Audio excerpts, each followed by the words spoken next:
Middle east के तनाव की चर्चा काफी हो रही है। इन दिनों मिडिल ईस्ट का तनाव किसी से छुपा नहीं है। ईरान और इजराइल में चल रहे संघर्ष के बीच ईरान के सर्वोच्च नेता अयातुल्लाह अली खामेनेई ने बुधवार को देश को संबोधित किया। इस दौरान उन्होंने कहा है कि इजराइल ने ईरान पर हमला करके बड़ी गलती कर दी है। इसके साथ ही उन्होंने यह भी कहा है कि कभी आत्मसमर्पण नहीं करेगा।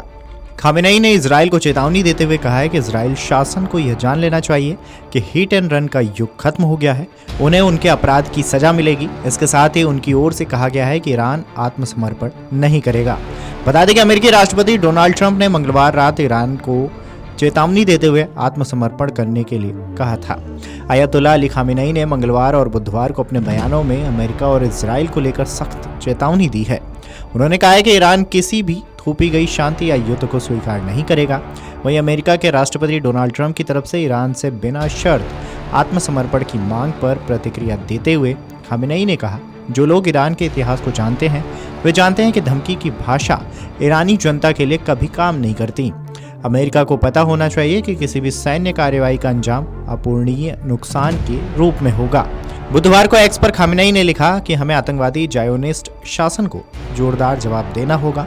जायोनिस्टों के लिए कोई रहम नहीं होगी। खामेनेई का यह बयान तब आया जब ईरान ने इजराइल की बमबारी के जवाब में मिसाइल और ड्रोन हमले किए, जिनमें ईरान के मुताबिक हाइपरसोनिक मिसाइलों का इस्तेमाल हुआ। वहीं अमेरिका के राष्ट्रपति डोनाल्ड ट्रंप ने अपने एक चुनावी भाषण में कहा कि अमेरिका अगर चाहे तो खामेनेई को बड़ी आसानी से खत्म कर सकता है, और यह भी कहा कि ईरान को बिना शर्त झुकना होगा। इसके जवाब में खामेनेई ने अमेरिका को गंभीर परिणाम भुगतने की चेतावनी दी है। इस तनाव के बीच ईरान के राष्ट्रपति मसूद पेजेश्कियान ने कतर के अमीर को एक गोपनीय पत्र भेजा है। हालांकि पत्र की सामग्री सार्वजनिक नहीं की गई है, लेकिन विशेषज्ञ मानते हैं कि इसमें क्षेत्रीय सुरक्षा, परमाणु कूटनीति और इजराइल ईरान तनाव को लेकर बातें हो सकती हैं।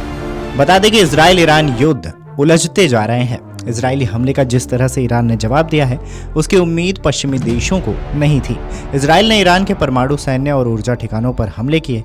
उसका मकसद ईरान के परमाणु कार्यक्रम को ठप करना था, लेकिन वह इस मकसद को हासिल करने में बुरी तरह विफल दिख रहा है। ईरान ने पहाड़ियों के बीच जमीन के नीचे अपना परमाणु केंद्र बना रखा है, जहां तक इजराइल को पहुंचने में पसीने छूट रहे हैं। इजरायली सैन्य कमांडरों और अंतर्राष्ट्रीय परमाणु प्रसार विशेषज्ञों का मानना है कि इन हमलों से हुए नुकसान को कुछ ही महीने में ठीक किया जा सकता है। इसके उलट ये हमले ईरान के नेतृत्व और जनता में परमाणु हथियार विकसित करने की इच्छा को और भड़का सकते हैं। वहीं दूसरी तरफ अमेरिकी राष्ट्रपति डोनाल्ड ट्रंप ने हमलों को शानदार बताया था, लेकिन कहा था कि अमेरिका ने इसमें हिस्सा नहीं लिया है। उन्होंने ईरान को बिना शर्त आत्मसमर्पण करने की मांग की और धमकी दी कि अमेरिकी ठिकानों पर हमले का जवाब भारी बल से दिया जाएगा। ट्रंप ने ईरान के परमाणु कार्यक्रम को खत्म करने की बात कही थी, लेकिन उनकी राष्ट्रीय खुफिया निदेशक तुलसी गबार्ड ने मार्च 2025 में कहा था कि ईरान परमाणु हथियार नहीं बना रहा है। इजराइल ने अमेरिका के फोर्डो को नष्ट करने के लिए बम देने की मांग की, लेकिन ट्रंप ने युद्ध में शामिल होने से इनकार किया है। वीडियो डेस्क अमरउजाला.com।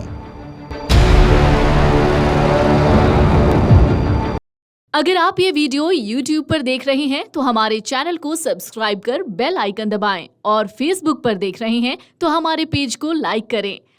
अगर आप ये वीडियो YouTube पर देख रहे हैं तो हमारे चैनल को सब्सक्राइब कर बेल आइकन दबाएं, और Facebook पर देख रहे हैं तो हमारे पेज को लाइक करें। अगर आप ये वीडियो YouTube पर देख रहे हैं तो हमारे चैनल को सब्सक्राइब कर बेल आइकन दबाएं, और Facebook पर देख रहे हैं तो हमारे पेज को लाइक करें।